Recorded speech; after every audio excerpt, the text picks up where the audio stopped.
The Power of Now, Chapter 1. You are not your mind. The greatest obstacle to enlightenment. Enlightenment, what is that? A beggar had been sitting by the side of a road for over 30 years. One day a stranger walked by.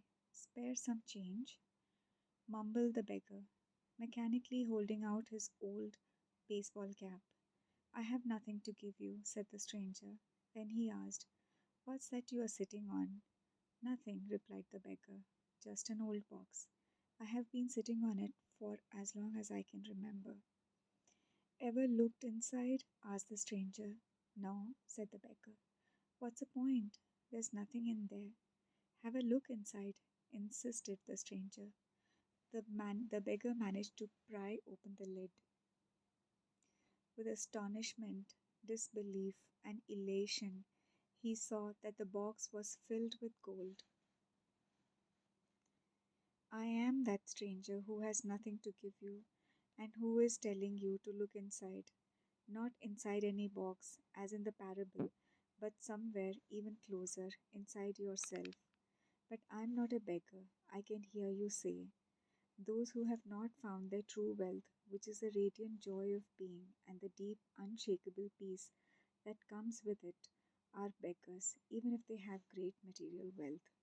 They are looking outside for scraps of pleasure or fulfillment or validation, security or love, while they have a treasure within that not only includes all those things but is infinitely greater than anything the world can offer."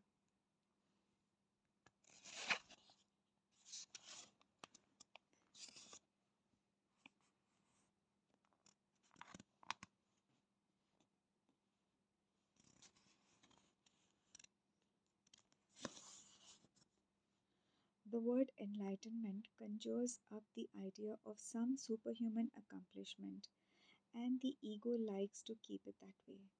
But it is simply your natural state of felt oneness with being. It is a state of connectedness with something immeasurable and indestructible, something that almost paradoxically is essentially you and yet is much greater than you. It is finding your true nature beyond name and form.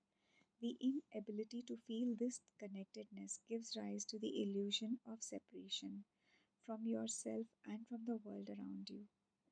You then perceive yourself consciously or unconsciously as an isolate fragment.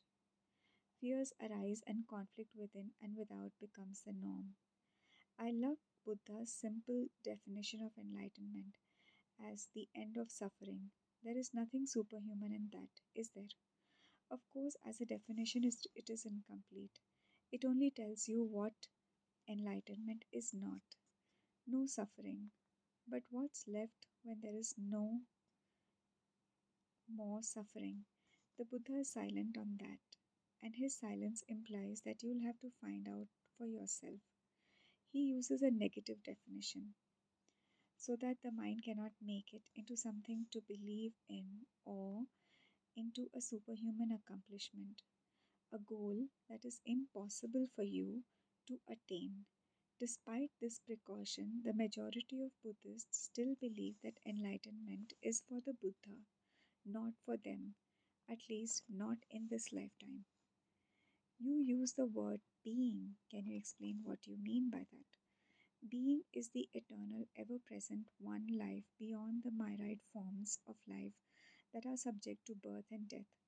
However, being is not only beyond but also deep within every form as its innermost, invisible, and indestructible essence. This means that it is accessible to you now as your own deepest self, your true nature. But don't seek to grasp it with your mind, don't try to understand it. You can now know it only when the mind is still, when you are present, when your attention is fully and intensely in the now. Being can be felt, but it can never be understood mentally. To regain awareness of being and to abide in the state of feeling realization is enlightenment.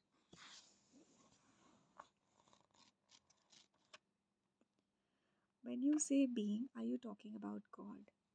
If you are, then why don't you say it? The word God has become empty of meaning through thousands of years of misuse. I use it sometimes, but I do so sparingly. By misuse, I mean that people who have never even glimpsed the realm of the sacred, the infinite vastness behind that word, use it with great conviction as if they knew what they are talking about, or they argue against it as if they knew what it is that they are denying. This misuse gives rise to absurd beliefs, assertions, and egoic delusions such as my or our God is the only true God and your God is false, or Nietzsche's famous statement, God is dead. The word God has become a closed concept. The moment the word is uttered, a mental image is created, no longer perhaps of an old man with a white beard, but still a mental representation of someone or something outside you, and yes, almost inevitably a male someone or something. Neither God nor being nor any other word can define or explain the ineffable reality behind the word.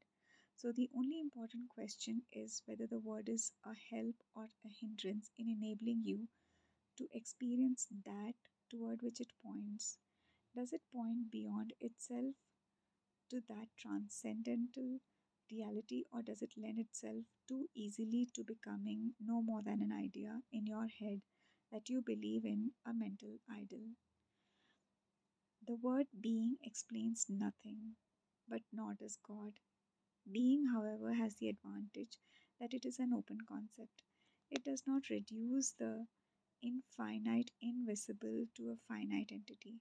It is impossible to form a mental image of it.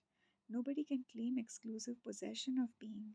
It is your very essence, and it is immediately accessible to you as a feeling of your own presence, the realization I am, that is prior to I am this or I am that. So it is only a small step from the word being to the experience of being.